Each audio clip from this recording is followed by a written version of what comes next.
Good morning to you, St. Lucia, those of you here on island, those of you in the diaspora, and of course the wider world. Thank you so much for tuning in. It is Tuesday. It's Tuesday. Sometimes the days get a little fuzzy. It is Tuesday. It's and the 24th of August already, 2021.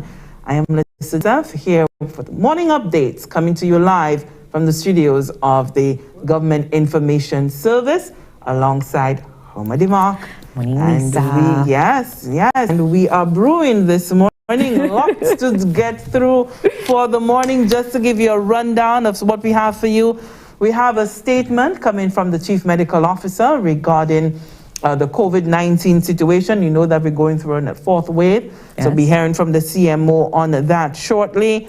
We have a very feel-good story to tell you about the sort of ties and how joining forces in the Caribbean can really redound to the benefit of nationals in the region. So nice, great, feel-good story there.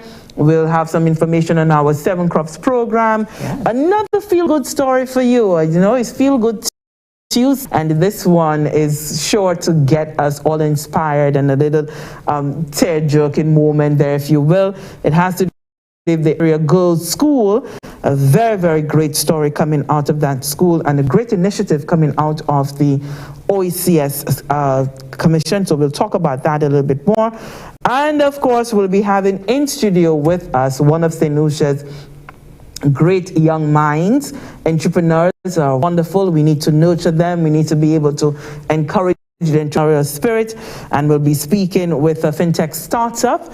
And that's a little later on in the program. So it's a great Tuesday, Homer. I feel like we need to coin Feel Good Tuesday. I like it very much. And I think, in the time that we're in, Lisa, we really can use some feel good days. Days dedicated to just making us feel good, because the stress and everything else that comes with the pandemic is something that everybody is dealing with, and we need to find ways, given that our entertainment sector is taking quite a hit from COVID-19, we need to find other ways to cope with it. And instead of the dreaded COVID-19, we do have new figures coming out of the Ministry of Health. Yes, and maybe that contributed to my sort of feel-good moment as well. I think so. Because I think we were all sort of holding our breaths, when we saw that there was an update coming out of the Ministry of Health. While we were not necessarily throwing our hands up and dancing, but certainly it just sort of gave us a little breathing room there. A bit of an improvement. Yes, 42 new cases being recorded there on Monday. And it was out of a sample batch of 181, which was processed, as always, at the Ezra Long Lab. And the ministry also had confirmation of 44 individuals recovering from COVID-19. So even more feel-good news. And that brings the number now in country to 1,428. 4 of these cases are requiring critical care at the respiratory hospital. So vaccination, that is the way in which we would be able to resume some form of normalcy, in this country and around the world. And so the AstraZeneca vaccine became available as of yesterday. That's the Pfizer vaccine. The Pfizer vaccine. Yes. There we go. Oh, did I just have a moment? Don't worry, that's what I'm here for. Yes, that's why you are here. What would I do without you? The wind beneath my wings. So the Pfizer became available yesterday. A little drum roll there for that. So vaccination is continuing today, Tuesday, at the Beanfield Secondary School. That's over in Vieux-Fort, the Grocery Human Resource Center, and People's Discount Drugstore over on Victoria Street in Castries. And it's from 9 a.m. till 4 p.m. Now, if you're not able to get to these sites, Homer, and I think I've heard this a lot coming from individuals, it's okay if you're not able to go there, because you can make an appointment. You can any of the community wellness centers, or as we call them, the health centers. Right. You can go to a health center and make an appointment for you to receive the vaccine there.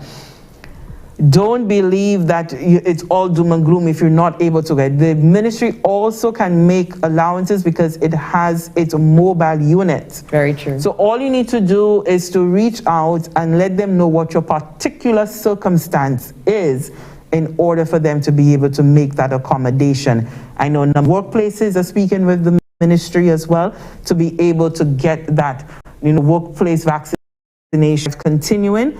So whatever your circumstance, however you want to be able to receive that vaccine, whether it be in the workplace, whether it be at home because you're not able to move around, that's okay. If you were shut in, family member vaccinated, arrangements can be made for that. So we want to go to the statement now from the Chief Medical Officer, Dr. Sharon Belmont George. Let's hear from her.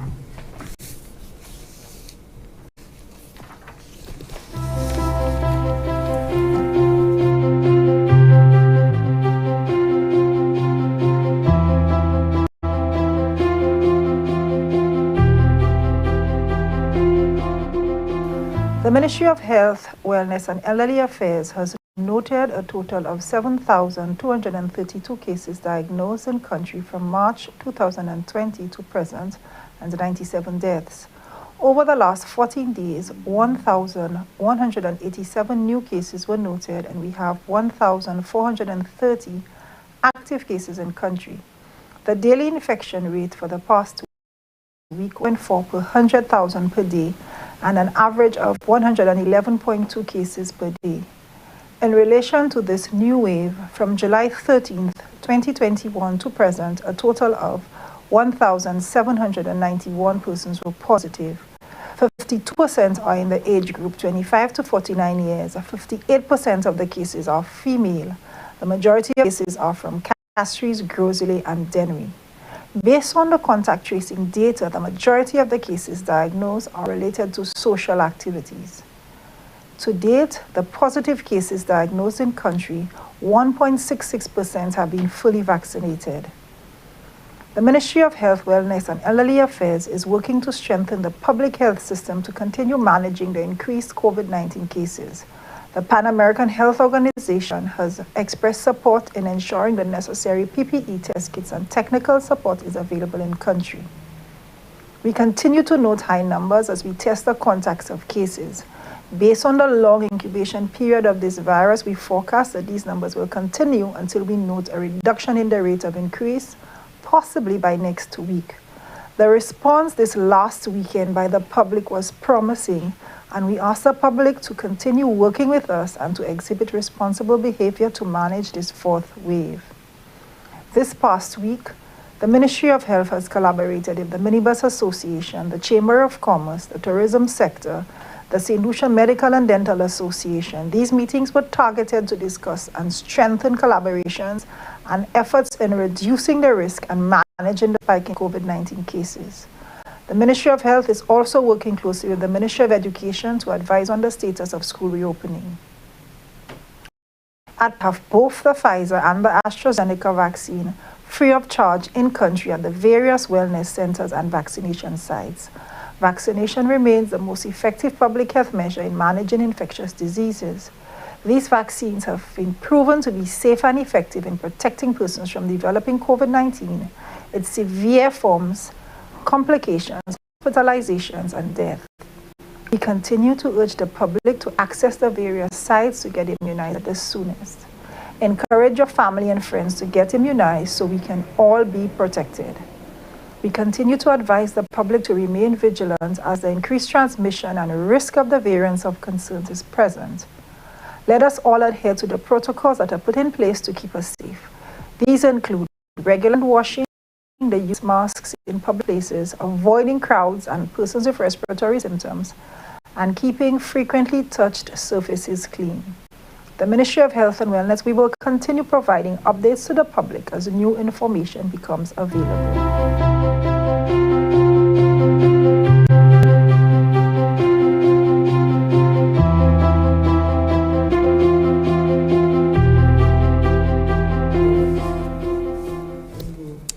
Chief Medical Officer Sharon Belmont George there with a statement, just, sort of asking St. Lucians to continue to adhere to the protocols and to use the word promising. That's certainly what we saw last weekend once the curfew came into effect. We did realize that St. Lucians did simmer down and everyone took that personal responsibility, because at the end of the day, it's really you and no one else who can really dictate how safe you're going to be. The actions, your behaviors will be the determining factor on that. So we are happy that the CMO can recognize that there was absolute effort on the part of St. Lucians for personal responsibility there. Very true, Lisa. And I believe that we're seeing even more so people with taking the Pfizer vaccines. Just from my window, I could see a number of young people actually coming out with their parents to get the Pfizer vaccine, which augurs well for us. It means that people are understanding the seriousness of the situation that we're currently in. And, they're making an effort to actually, play their part. Yes, and also just to tell you, the concerns are abound, and we fully understand that. We all have questions pertaining to the vaccination, and these questions are well in order.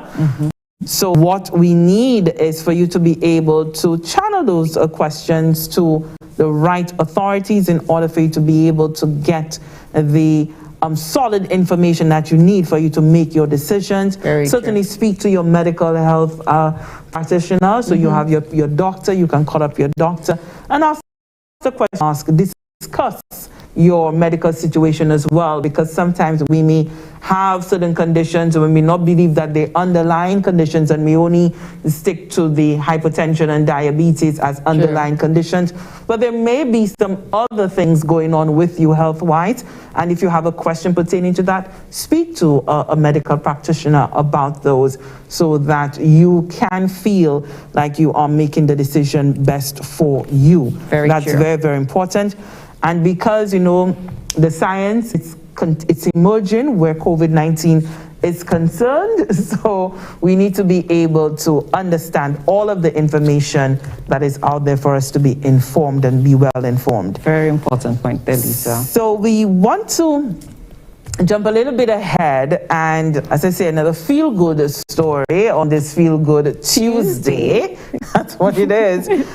And you see, collaboration in the region, it takes place all the time, at the OECS level, at the CARICOM level, on a one-on-one basis. Caribbean nationals make things happen amongst our institutions follow as well.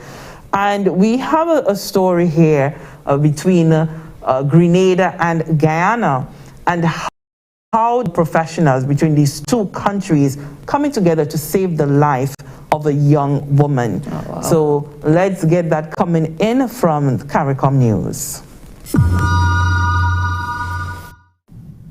She was at the end of the road with end-stage renal disease, out of access to hemodialysis, and on the last round of peritoneal dialysis. She desperately needed a kidney transplant. Without the means to meet the high costs of the procedure in the United States, cooperation between Grenada and Guyana gave Grenadian doctor Jermaine Bristol a new lease on life. She is the first non-Guyanese to undergo a kidney transplant at the country's main hospital, Georgetown Public Hospital Operation. At a press conference following the recovery, head of the nephrology department and lead specialist on the transplant team, Dr. Kishore Prasad, said Dr. Bristol can lead a productive life thanks to the successful transplant of a kidney taken from her 19-year-old son, Jaron Bristol. She has been on dialysis for more than 9 years. Dialysis, to note, it affects multi-organ. So Dr. Bristol gave us one of the first complications that we ever had of delayed graft function, meaning that when we transplant the kidney, it took almost 3 weeks before that kidney starts working. Most of the time, we will see our kidney work right away on the operating table. Whole and behold is that we put our brains together, myself, Dr. Martin, Dr. Sam Lal, and the entire team, and we managed to pull her through this. Her kidney is almost back to function as normal. She'll be able to go about and do everything as a normal citizen again.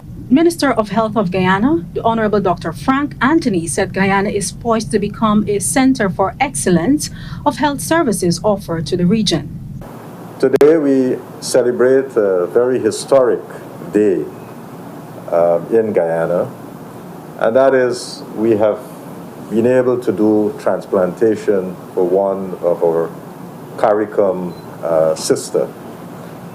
And I recall when we start talking about this, Dr. Kishore had reached out to me and said he has a request from Grenada to assist a doctor to get a transplant here in Guyana. And then I subsequently got a call from Minister Steele, the Minister of Health in Grenada, to ask whether or not it would be possible for us to do this. And my words to Dr. Kishore then is to make sure that we can offer this service, do what it takes to ensure that we can do the transplant here in Guyana. And I think he didn't spare any effort, because shortly thereafter, all those arrangements were made. Our vision for the health sector is one where we can develop a number of services that is not only going to be for our patients here in Guyana, but we envisage in the next few years that we will be able to offer those health services to other citizens of the Caribbean region. Dr. Bristol lauded the entire team that cared for her and thanked the former and present governments for allowing her surgery to be done in Guyana free of cost. Thank you to the former and current ministers of health, the administration of the Georgetown Public Hospital, the doctors here on the transplant team, and the people of Guyana for allowing me this opportunity to come here and to have my transplant done. I'd like to say thank you to my son for so generously donating a kidney and giving me a whole new lease on life. I have to say thank you to my Ministry of Health back in Grenada. Dr. John Mitchell, who is the one who initially made contact with Dr. Kishore on our behalf. I must say thank you to him and to Dr. Kishore for accepting the challenge of doing my transplant. I know that he was not expecting what he got, and he did get a challenge, and he tells me that every day. And I'm just so happy that I got to come to Guyana. This is my very first time I'm visiting the country. I am happy that I got to experience being here, some of your culture, your people, being at the hospital, the friendly nurses and other staff members. It has been a great experience for me, and I have been truly blessed. And again, I say thank you. Director of Medical and Professional Service at GPHC, Fawcett Jeffrey, described the achievement as just the beginning of what the hospital is hoping to contribute to CARICOM. The ability of our transplant team through Dr. Kishore to offer this service to another CARICOM nation, and Dr. Bristol being the person being able to receive this service is commendable. This is just the beginning of what we are hoping to contribute to the Caribbean now and in the future. It's just the beginning.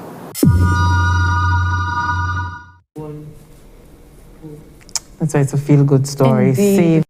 Saving a life is always, it's an inspiring story. It goes to show that in the region we are so capable, what we can accomplish when we're able to pool our resources.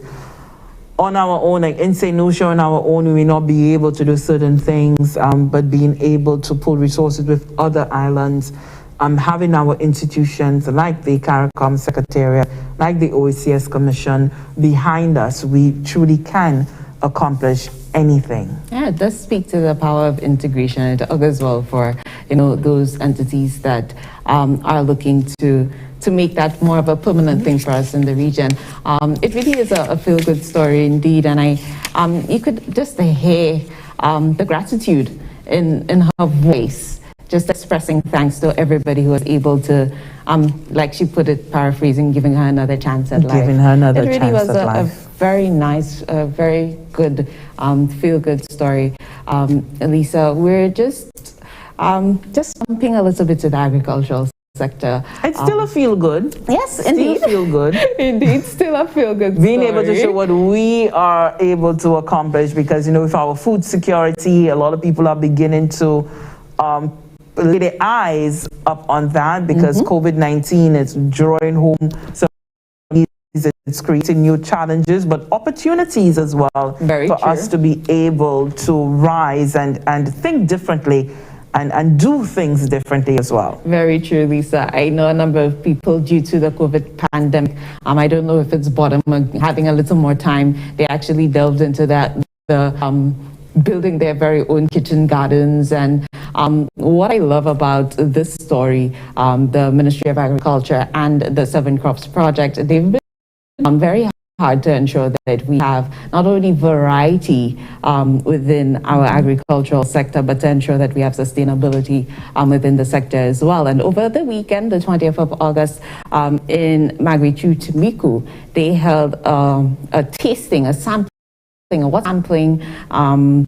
they held watermelon sampling in the community. But the deeper story is that the samples were from varieties of watermelon that were being developed. And not only that, they had 8 different watermelon samples, as well as 7 different varieties of cantaloupe and honeydew that were planted as well. We have Anicia Anton telling us a little more about that. So let's hear more from Anicia. As part of an experiment for the introduction of new watermelon types, 8 different varieties of watermelons, as well as 7 different varieties of cantaloupes and honeydew, were planted in June of this year.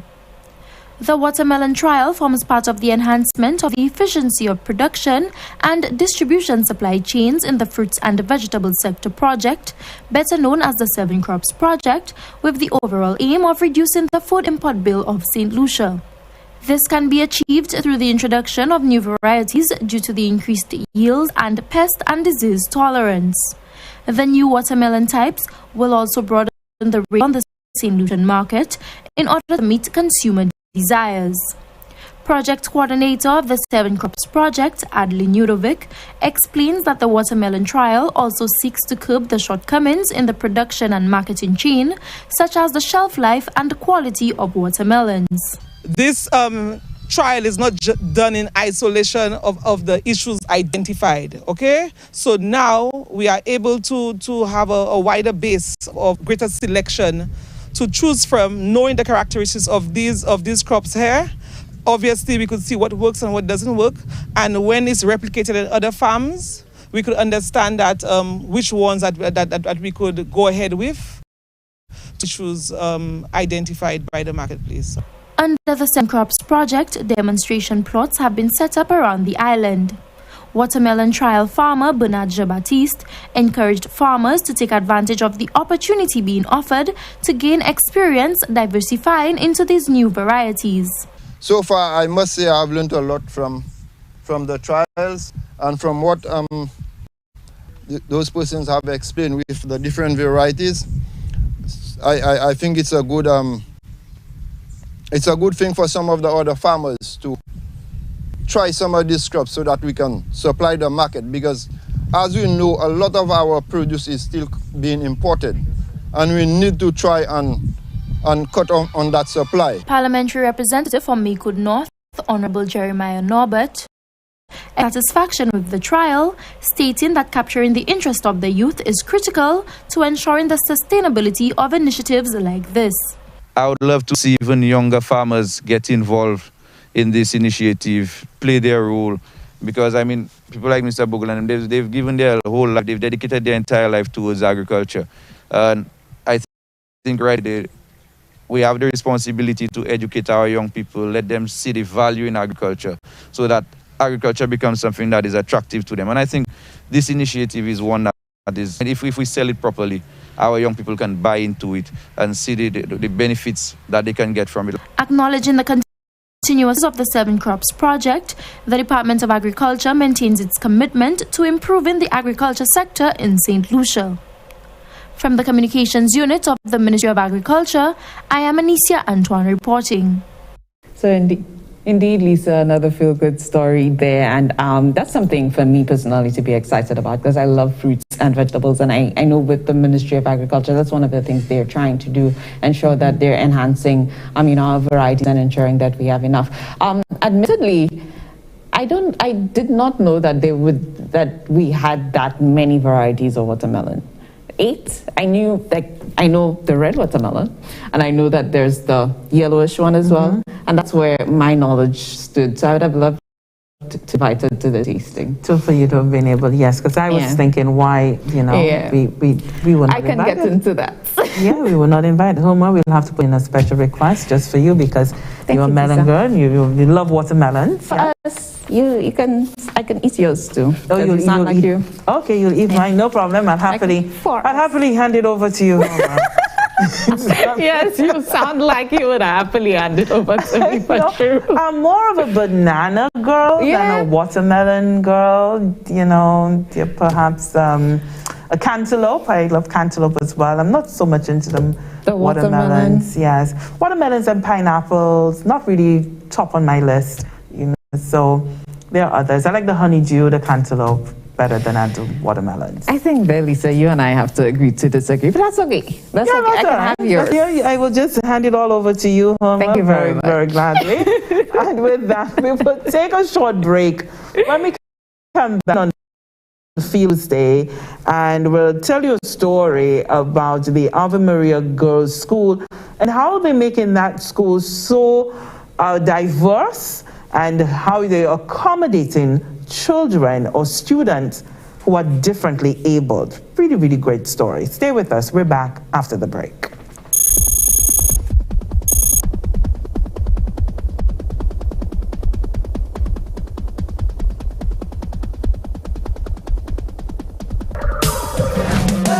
We at war with the virus, ready to harm us.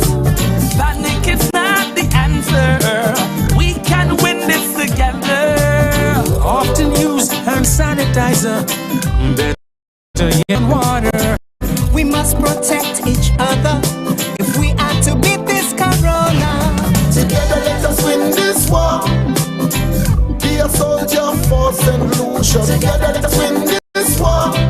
Be a soldier, together we can beat this corona. So you don't become the next case. Avoid touching your face. I'm sure you've been told so. Handshakes and hugging. No. Advice give you the please. Your mouth and your nose if you cough or sneeze. Practice social distancing and avoid large social gatherings. Together let us win this war. Be a soldier for St. Lucia. Together let us win this war. St. Lucia, be a soldier. Together we can beat this corona. For further information, please contact the hotline at 311 or the Bureau of Health Education at 468-5349. And welcome back.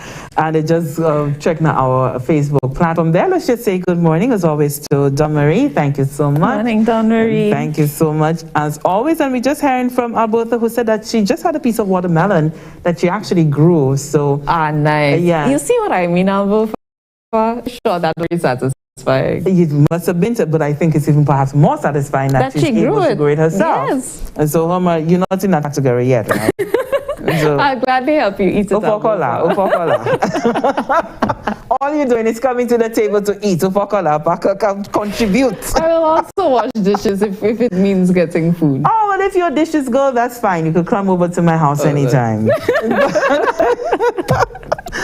We want to move along quickly because we do have standing by to speak with us on the financial technology startup bench. We're coming to that story momentarily. But first, we want to tell you about students over at the Ave Maria Girls School and how they're making that accommodation, or really including how the school has been able to become all-inclusive and being able to care for students who are differently abled.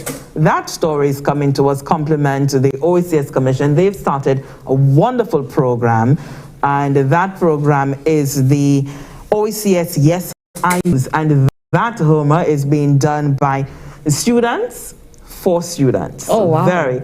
So I love this initiative because as someone coming from such a program, I was part of the Youth Talk program way back in the day. Oh, really? When the late Jigs Compton was running that over at St. Lucia. And so I started in media between the ages of 12, 13 years old. I started off in such a program and it was able to hone my skills. I became so interested in media. So I'm so happy that we have a program like that existing through the OECS. So we have children across the sub-region being able to participate and really get into the whole journalism and being curious and being able to hone in also and critical thinking as well. So I'm very happy about that. So let's go across to Unique Yearwood, who's bringing us that story from the Ave Maria Girls School. If we are truly honest with ourselves, the education system has not done a very good job of taking care of persons living with a disability. Such students are often denied the basic right to an education because of lack of infrastructure. Despite the challenges, one school in St. Lucia is doing its best to ensure that one of its own will not be a statistic. Bella is a grade 3 student at the Ave Maria Girls Primary School who requires a wheelchair to get by. OECS Yes I Knew spoke to Bella about her experience at the school. Welcome, Bella. How does being in a wheelchair impact your school life? It has been hard, and when I just push the wheelchair, my hand just hurt. But my friends just help me push, and there are places I cannot go, like the library and the IT lab. How does your teacher assist you? She just help me when I just write, and when I need help with my work, she just help. Thank you, Bella. Principal of the school, Mrs. Valerie St. Helen Henry, spoke about the school's readiness to receive a student with special needs like Bella's. Bella started her education on this compound at the Ave Maria Infant School, which is a separate school to the Ave Maria Primary School. And we observe a number of challenges that she encountered during her time at the infant school. So towards the end of her year at the infant school, we started having talks with the Ministry of Education officials to prepare for Bella. The first place was the toilet, where one cubicle was made wheelchair friendly. We added a number of ramps around the school. We had to place a ramp in front of the office and the classrooms at the grade 3 level. The other accommodations we had is the entrance of the school and along the area which goes into the playground. So Bella is able to participate in physical education as well and other activities that comes up during the school year. Bella's teacher, Miss Wilson, has had to make several adjustments in the classroom to meet Bella's needs. Miss Wilson, what are the challenges you and Bella face and what adjustments have been made? We needed to be prepared for Bella. So we had to get the ramps so that she can access the classroom easily, the washroom, and of course the surroundings. We needed a big classroom so that she can move around with the wheelchair. Simple things like writing big on the board because she had to be to the back of the classroom, right? So it would be easy for her to get out, to go to the washroom, also for emergency practices and so on. And sometimes when we have to go to the IT lab to view videos and so on, I normally ask her to bring in her tablet. She would view the video whilst we're upstairs, and when we come back down to the classroom, she joins the discussion. The Education Act stipulates that all children have a right to an education, but this is not always the case. We are happy to report that at the Ave Maria Girls Primary School, the staff is doing all they can to ensure that Bella receives the best education possible. I am Unique Herod, reporting from St. Lucia for the OECS Yes I News. I tell you, feel good all around from our young reporter there. I am so impressed, Lisa. So articulate, the story came off very, very clear. I'm happy to see the students being able to participate, and everyone is very willing to assist Bella there. Well. Yeah. Yes, and we can see and hear the care in the voice of the principal and the teacher as well. Yes. So I'm just so happy that we can have a school and which can adjust, make those adjustments, because it's not always easy for us able-bodied people to consider those who are less able-bodied. Very true. And so I'm happy to see that. And the children are learning that sensitivity that everyone in the society will look like you. And so we need to be able to understand and be able to adjust our lives to make those accommodations. So very happy about that. Yeah, but I've been saying when her hands hurt, some of her friends help us a feel good story. And that is a very, very good story. And we wish Bella all the best throughout her education, and for the Ave Maria Girls School, a very good job there. And to young, Unique Yearwood, we must invite her here with us, Oma. And yes, and I just want to say hats off to the OECS Commission for being able to put such a program in place. Indeed.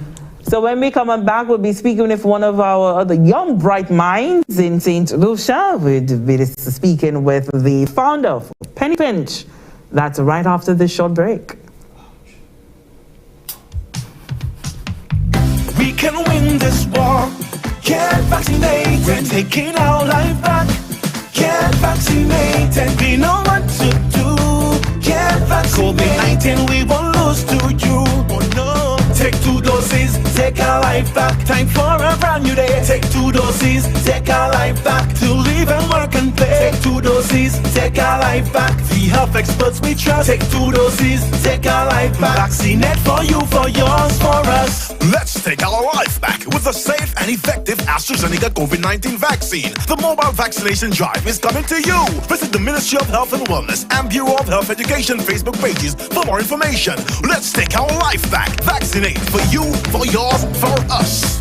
Get vaccinated. This message is brought to you by the Bureau of Health Education of the Ministry of Health and Wellness and this station.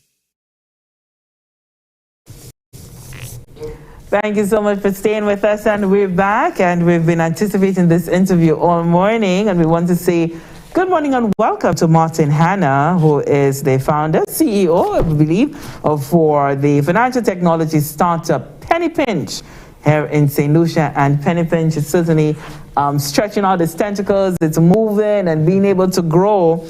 And Penny Pinch recently announced its online bill payments feature. So Martin, thank you so much. And how has it been since you've been able to create Penny Pinch? What has this journey been like for you? First of all, thanks for having me once again. I usually come on here, especially to talk about some interesting news. So finally, glad to see that happen. It's been actually a long time that I've been waiting for this, to announce this partnership. And the journey has been quite, it's been an up and down roller coaster, but we're able to come out of it with the best. And for those who don't know, Penny Pinch is St. Lucia's very own mobile wallet app.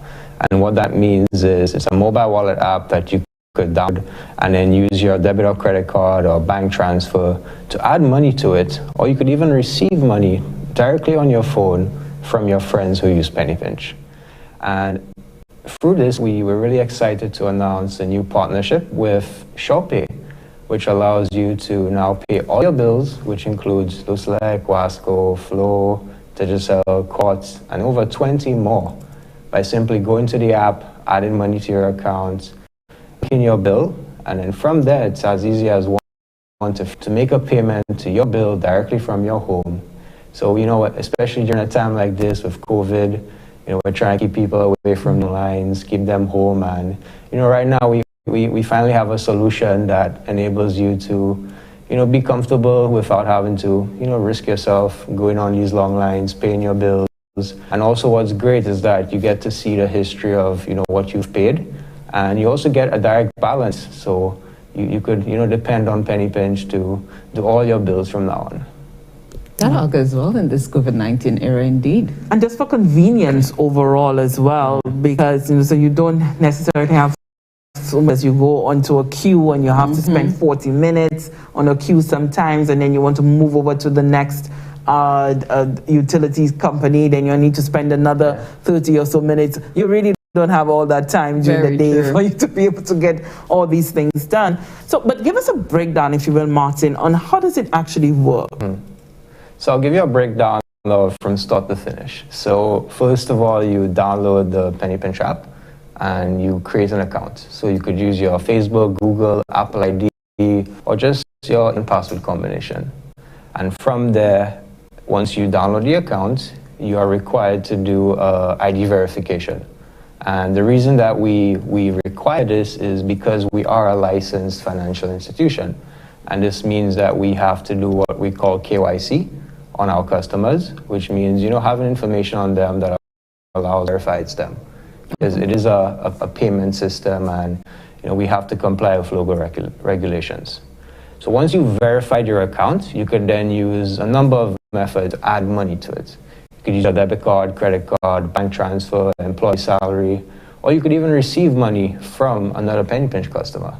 And we've made it really easy to receive Money Pinch customers, including using your email, username, and we've recently introduced a payment link that you could share on WhatsApp or social media, and once they click on that payment link, they're able to send you funds directly. So once you've actually added funds to the account, you could do a whole array of things, such as paying your bills, as we've mentioned. And what's great is now you don't have to worry about 5 different apps, having to enter your credit card information 5 different times to pay your bills. With Penny Pinch, we've made it in such a way that you could actually link the account. And once you link it once, it's a matter of clicking on it, enter the amount you'd like to pay, and that's it. Your payment has been done. We'll then process it within 1 or 2 days, and then you should receive a confirmation from your biller that it was paid via Penny Pinch. Nice. So apart from just paying bills, we've also partnered with over 150 businesses that accept Penny Pinch as a payment method. So you could go to KFC, Felly Belly, Taxi, Access, and simply pay with your phone without worrying about cash or card. And let's say you actually need cash, you could actually withdraw it to your bank account. So you could link your bank account, withdraw it, and what's also great is, you know, for receiving money, especially remittance. So you could, you know, family abroad could download the Penny Pinch app, add funds to it, and then send you funds down instantly. So no longer would you have to worry about long lines and this and that. How has it been received in the marketplace? So we've actually redesigned our entire app within the past 2 months, and we launched it earlier this week, and so far the feedback has been great.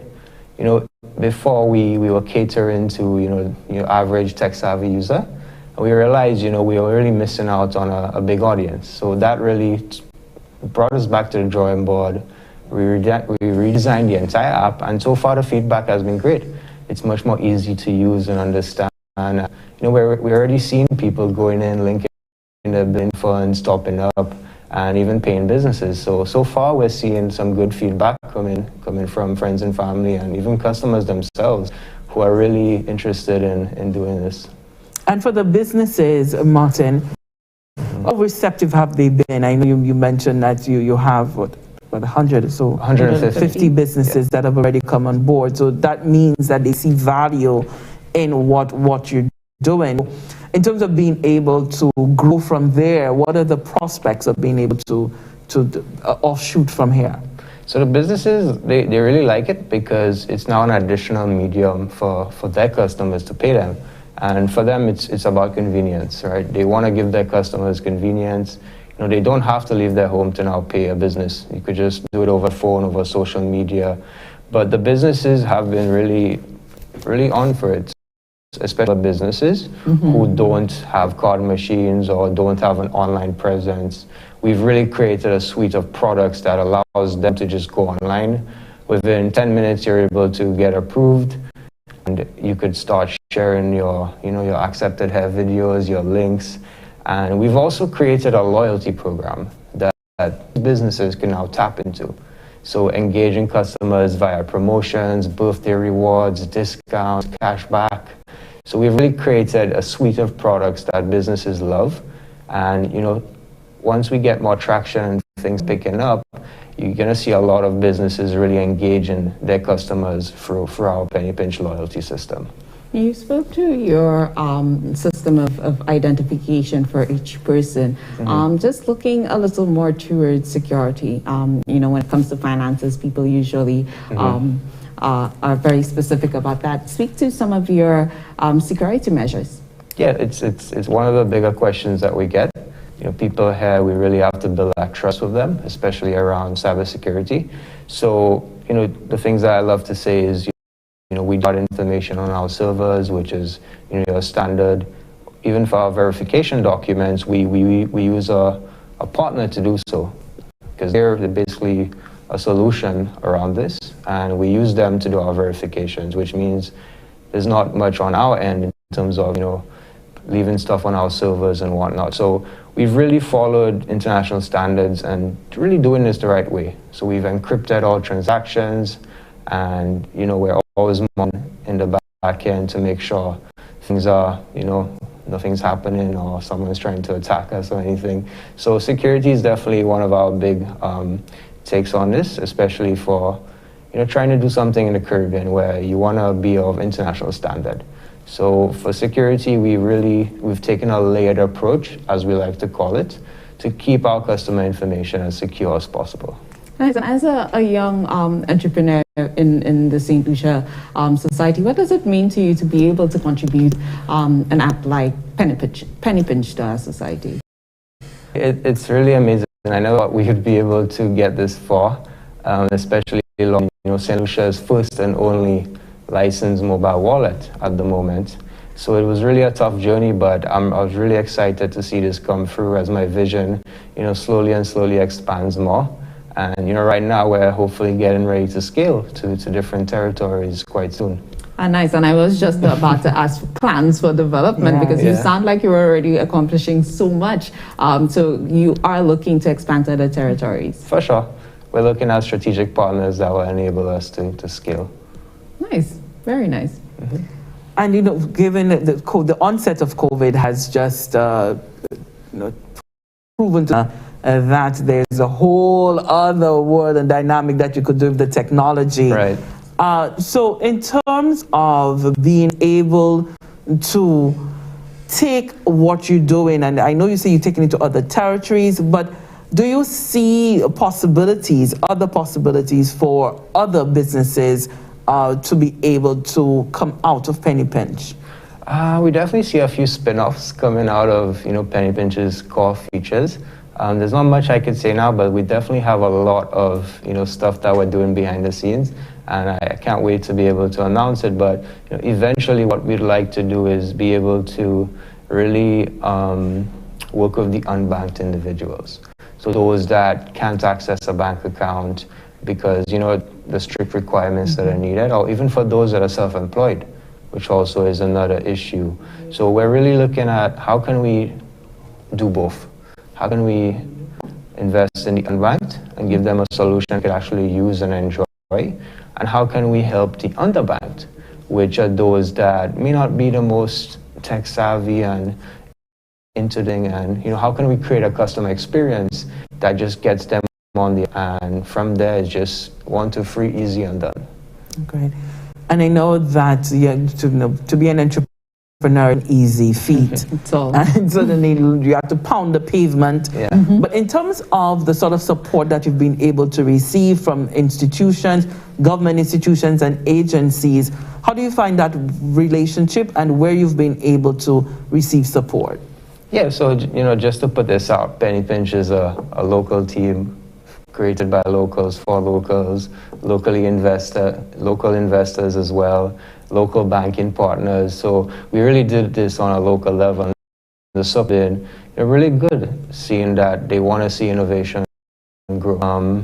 Where government is involved, we're trying to work with them on some projects around, dispersed funds and using Penny Pinch as that medium to really get funds out there quickly. So there are many projects that we could continue collaborating with, whether it be government or NGOs. So for example, when St. Vincent had the eruption, we worked with NEMO and used Penny Pinch as a donation drive. So there's many ways that we could just do little collaborations with government or NGOs or whatnot, and yeah, we're really open to it. In fact, it's something that we pride ourselves in being able to flexibly do. And any sort of involvement that you have in investing, Lucia, as you look to expand? Right now, not really. We haven't really spoke to them as yet, but it could come up in the future. All right, wonderful. Some parting words, Martin. It has been so wonderful to have you here, and what you've been able to accomplish is so commendable. But some final words from you as we wrap up. Sure. I would like to just let everyone know, feel free to download the Penny Pinch app. Go to your Google Play Store or Apple App Store. Feel free to follow us on social media at Penny Pinch app. And feel free to also message us if you have any questions or concerns about how to use the app. We'd be more than lovely to help you out. All right.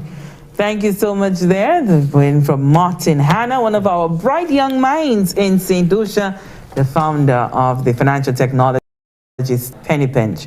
Thank you so much for that. So, Homer, as we take a wrap up, let's see what's happening to us weather-wise. We know that there's a lot going on in the tropics. We've not seen any major rains yet, and that's a good thing. For now, yes. That's a good thing. So give us a handle on what we can expect weather-wise. All right, so we're looking at the tropics. In terms of Saharan dust, there is a plume of Saharan dust. This will continue to cause significant reduction in our visibility and air quality across the Lesser Antilles over the next few days. Be aware of that. Ensure that you're wearing your masks, not just for, of course, COVID, but it does assist with that as well. A tropical wave, Lisa, will produce cloudiness, scattered showers, and a possibility of isolated thunderstorms, mainly over the southern portion of the Eastern Caribbean today. We see another 2 tropical waves located over the central and eastern tropical Atlantic. They're moving westward at about 15 miles per hour or 24 kilometers per hour, and all 3 of these systems have a medium chance for tropical cyclone formation during the next 5 days. So we kind of need to just hold our breaths and ensure and hope that, it doesn't hit us too badly. No, we don't want that. And just to tell you what's going on, marine forecast, over the Castries Harbor, the tides are high at this time. They'll be low at 10:57 a.m. down in Vieux-Fort Bay. It is high at present and will be low at 12:24 p.m. And the seas are moderate to locally rough with waves 5 to 7 feet. So make sure you exercise caution there, you small craft operators. Those of you going out to enjoy a little sea bath, make sure you are very, very cautious because there are brisk winds and locally rough seas, and that's reduced visibility as well. So as Homer told you, the Saharan dust, so persons with respiratory ailments and dust allergies, make sure you're taking all necessary precautions.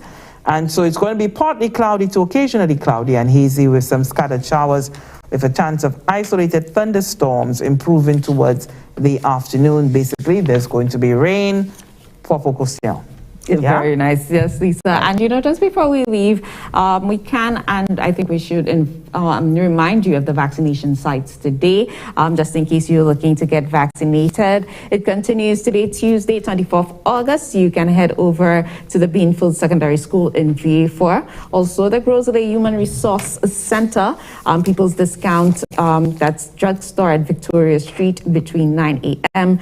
to 4 p.m. All right, so remember, in addition to that, you can make appointments at the various community wellness centers or health centers to get vaccinated. And of course, you could also look out for the mobile vaccination bus, which is usually in various communities to get vaccinated as well. All right, and that would do it for us here on this morning update. Thank you so much for spending the time with us. We love being with you on a morning. So Indeed. Continue to join us and tell a friend to continue to tune in and join us here at the studios of the Government Information Service live Mondays to Fridays. Thank you so much. I'm Lisa Joseph. I'm Humedi Mark. Bye until tomorrow.